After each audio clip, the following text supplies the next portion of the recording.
شناسوں کی امیدگاہ و منزل مقصود، اے استغاثہ کرنے والوں کے فریاد رسو دستگیر، اے صادقوں کے دلوں کے محبوب اور اے تمام جہانوں کے معبود، کیا ملے گا تیری ذات پاک ہے اے میرے معبود، میں تیری حمد کرتا ہوں، میں حیران ہوں کہ یہ کیوں کر ہوگا کہ تو اسی آگ میں سے ایک بندے مسلم کی آواز سنے جو اپنی نافرمانی کی پاداش میں اس میں قید کر دیا گیا ہو، اپنی معصیت کی سزا میں اس عذاب میں گرفتار ہو اور جرم و خطا کے بدلے میں جہنم کے طبقات میں محبوس ہو، مگر وہ تیری رحمت کے امیدوار کی طرح تیرے حضور میں فریاد کرتا ہو، تیری توحید کو ماننے والوں کسی زبان سے تجھے پکارتا ہو اور تیری ربوبیت کے واسطے سے تیری جناب سے سہارا چاہتا ہو۔ اے میرے مالک، پھر وہ اس عذاب میں کیسے رہ سکے گا جبکہ اسے تیرے گزشتہ حلم و کرم اور مہربانی کی آس بندھی ہوگی، یا آتش جہنم اسے کیسے اذیت پہنچائے گی جبکہ اسے تیرے فضل اور تیری رحمت کا آسرا ہوگا، یا اس کو جہنم کا شعلہ کیسے جلائے گا جبکہ تو خود اس کی آواز سن رہا ہوگا اور اس کے مقام کو دیکھ رہا ہوگا، یا جہنم کی تکلیفیں اس کی کیوں کر گرفت کر سکیں گی جبکہ تو اس بندے کی ناتوانی سے خوب آگاہ ہے، یا پھر وہ جہنم کے طبقات میں کیوں کر تڑپتا رہے گا جبکہ تو اس کے ایمان کی سچائی سے آگاہ ہے، یا عذاب کے موکل اس کو کیوں کر جھڑک سکیں گے جبکہ وہ تجھے پکار رہا ہوگا کہ اے پروردگار، یا ایسا کیوں کر ممکن ہے کہ وہ تو تیرے فضل و کرم کی آس لگائے ہو اور تو اسے جہنم میں پڑا رہنے دے، نہیں، تیری نسبت ایسا گمان نہیں کیا جا سکتا، نہیں تیرے فضل و کرم کا یہ شیوا ہے اور نہ یہ سلوک اس لطف و کرم و احسان سے میل کھاتا ہے جو تو اپنے موحدوں اور مومنوں سے روا رکھتا ہے۔ اس لیے میں یقین کامل کے ساتھ کہتا ہوں کہ اگر تو نے اپنے منکروں کو عذاب میں مبتلا کرنے کا فیصلہ نہ کر لیا ہوتا اور انہیں ہمیشہ جہنم میں رکھنے کا حکم نہ دیا ہوتا تو ضرور آتش جہنم کو ایسا سرد کر دیتا کہ وہ جائے سلامتی بن جاتی اور پھر کسی بھی شخص کا ٹھکانہ جہنم نہ ہوتا، لیکن خود تو نے اپنے اسماء حسنہ کی تقدس کی قسم کھائی ہے کہ تو تمام کافروں سے جو جنوں اور انسانوں میں سے ہیں جہنم کو بھر دے گا اور اپنے دشمنوں کو ہمیشہ کے لیے اس میں رکھے گا۔ تو نے کہ تیری حمد و ثنا عظمت و جلالت والی ہے، اپنے بندوں پر پہل اور احسان کرتے ہوئے اپنی کتاب میں پہلے ہی سے فرما دیا ہے کہ کیا وہ لوگ جو مومن ہیں اسی حیثیت کے ہیں جیسے فاسق، نہیں، یہ مساوی حیثیت نہیں رکھتے۔ اے میرے معبود، اے میرے مالک، میں واسطہ دے کر سوال کرتا ہوں تیری اس قدرت کا جس سے تو نے موجودات کی تقدیر بنائی، تیرے ان حتمی فیصلوں کا جنہیں تو نے اٹل و ناقابل تغیر حیثیت سے نافذ کیا ہے، اور تو ان پر غالب ہے جن پر یہ حکم لاگو ہے کہ تو بخش دے اور معاف کر دے۔ اسی رات اور اسی لمحے ہر وہ جرم جس کا میں مرتکب ہوا ہوں اور ہر وہ گناہ جو میں نے کیا ہے اور ہر وہ برائی جو میں نے چھپائی ہے اور ہر وہ نادانی جو مجھ سے سرزد ہوئی ہے، چاہے چھپی ہوئی ہو یا کھلم کھلا، مخفی رکھی ہو یا ظاہر کی ہو، میری ہر ایسی بدعملی کو معاف کر دے جس کے لکھنے کا حکم تو نے کرامن کاتبین کو دیا، جنہیں تو نے میرے ہر عمل کو ضبط کرنے پر معمول کیا ہے، اور انہیں میرے اعضاء کے ساتھ میرے اعمال کا گواہ مقرر کیا ہے۔ پھر ان سے بڑھ کر تو خود میرے اعمال کا نگران ہے، اور ان باتوں سے بھی باخبر ہے جو ان کی نظر سے مخفی رہ گئے ہیں، اور جنہیں تو نے اپنی رحمت سے چھپایا ہے، اور جن پر تو نے اپنے کرم سے پردہ ڈال دیا ہے۔ اے اللہ، مجھے زیادہ سے زیادہ حصہ دے ہر اس بھلائی میں سے جو تو نے نازل فرمائی ہے، ہر اس احسان میں سے جسے تو نے سرفراز فرمایا ہے، ہر اس نیکی میں سے جسے تو نے عام کیا ہے، ہر اس رزق میں سے جس میں سے تو نے وسعت دی ہے، ہر اس گناہ سے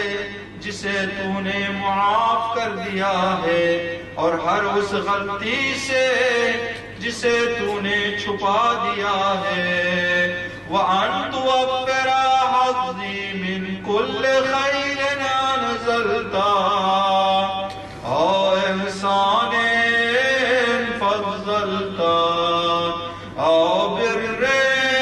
نَشَرْتَا أَوْ رِزْقٍ بَسَطْتَا أَوْ ذَنبٍ تَغْفِرُهُ أَوْ خَطَأٍ تَسْتُرُهُ يَا رَبِّ يَا رَبِّ يَا رَبِّ يَا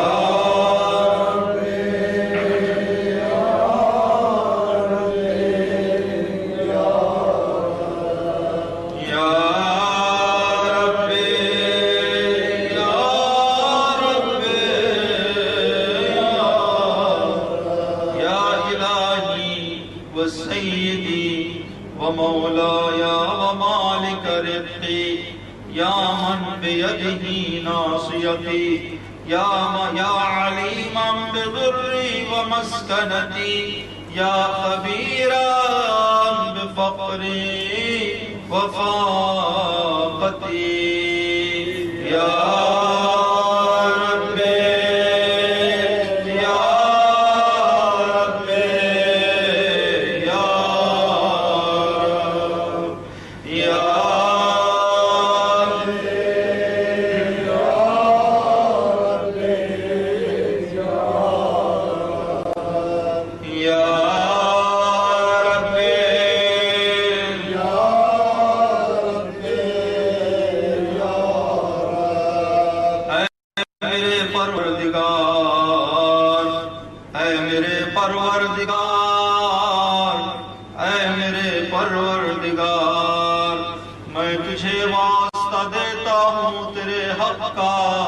تیری پاکیزگی کا، تیری عظیم ترین صفات کا اور تیرے مبارک ناموں کا میری التجا ہے کہ میرے دن رات کے اوقات کو اپنی یاد سے معمور کر دے کہ ہر لمحہ تیری فرمان برداری میں بسر ہو اور میرے اعمال کو قبول فرما، اس طرح کہ میرے تمام اعمال و اذکار ایک ورد کی حیثیت اختیار کر لیں اور مجھے تیری اطاعت و عبادت ایک دائمی و سرمدی کیفیت حاصل ہو جائے۔ اے میرے آقا یا سیدی یا من علیہ معولی یا من الیہ شکوت احوالی یا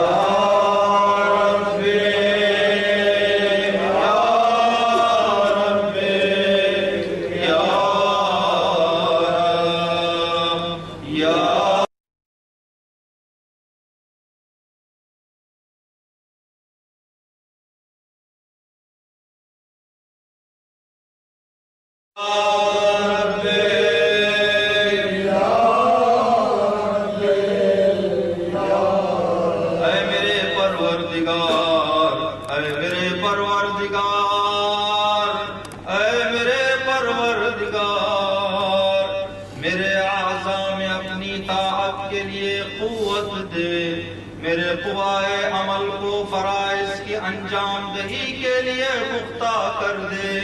اور مجھے توفیق دے، میں تجھ سے قرار واقعی ڈرتا رہوں اور ہمیشہ تیری اطاعت میں سرگرم رہوں، یہاں تک کہ میں بڑی آسانی سے تجھ تک رسائی حاصل کر سکوں اس میدان میں جہاں ہر کوئی تجھ تک پہنچنے میں سبقت لے جانے کے لیے کوشاں ہے، اور نہایت سرعت سے تجھ تک پہنچ سکوں ان مقابلہ کرنے والوں میں سے پہل کرتے ہوئے، اور تیرے شیداؤں میں شامل ہو کر تیرے قرب کا شوق پیدا کروں، تیرے مخلص بندوں کی طرح تجھ سے قرب حاصل کر لوں، اور اہل یقین کی طرح اپنے اندر خوف پیدا کروں، اور تیری بارگاہ میں جب مومنین جمع ہوں تو میں ان کے ساتھ رہوں۔ اے اللہ، جو شخص مجھ سے کوئی بدی کرنے کا ارادہ کرے تو اسے اپنی زد میں لے لے، اور جو مجھے فریب دے تو اسے اپنے انتقام کی گرفت میں جکڑ لے، مجھے اپنے ان بہترین بندوں میں سے قرار دے جو تیرے ہاں مقبول و کامیاب ترین ہیں، جنہیں تیری جناب میں سب سے زیادہ قرب حاصل ہے، اور جو تیرے اقرب حاصل کرنے والوں کے اور جو تیرا قرب حاصل کرنے والوں کے درمیان بندگان خاص کا درجہ رکھتے ہیں، کیونکہ یہ رتبہ تیرے فضل کے بغیر ممکن نہیں ہے۔ اپنی شان کریمی سے مجھ پر رحم فرما اور اپنی شان کے مطابق مہربانی فرما، اور اپنی رحمت سے میری حفاظت فرما، میری زبان کو اپنے ذکر میں گویا فرما، میرے دل کو اپنی محبت کی چاشنی عطا فرما، میری دعاؤں کو قبول فرما، مجھ پر احسان فرما، میری خطاؤں کو معاف فرما، میری لغزشوں کو بخش دے، چونکہ تو نے اپنے بندوں پر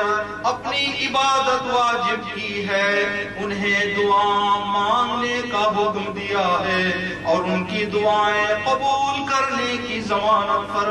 فراہم کی ہے۔ اے میرے معبود، میرے پروردگار، اے میرے رب، میں نے تیرے ہی آگے ہاتھ پھیلایا ہے، بس اپنی عزت کے صدقے میں میری دعا قبول فرما اور مجھے منزل تک پہنچا. مجھے تیرے فضل و کرم سے جو امید ہے اسے منقطع نہ ہونے فرما اور جنوں اور انسانوں میں سے جو بھی میرے دشمن ہوں مجھے ان کے شر سے بچا لے. اے اپنے بندوں سے جلد راضی ہونے والے یا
اپنے اس بندے کو بخش دے جس کے پاس دعا کے سوا کچھ نہیں.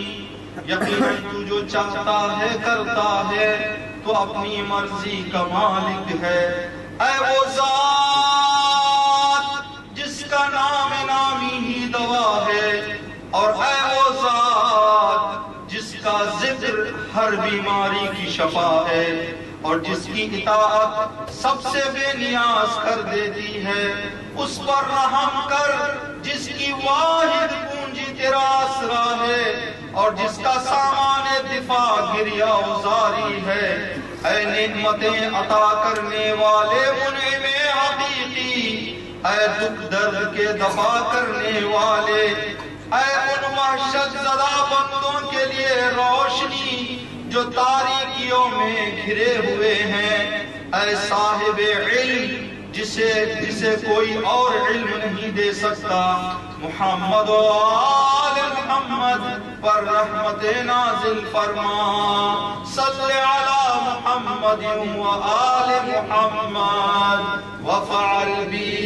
ما انت اہلو ولا تفعل بی ما انا اہلو.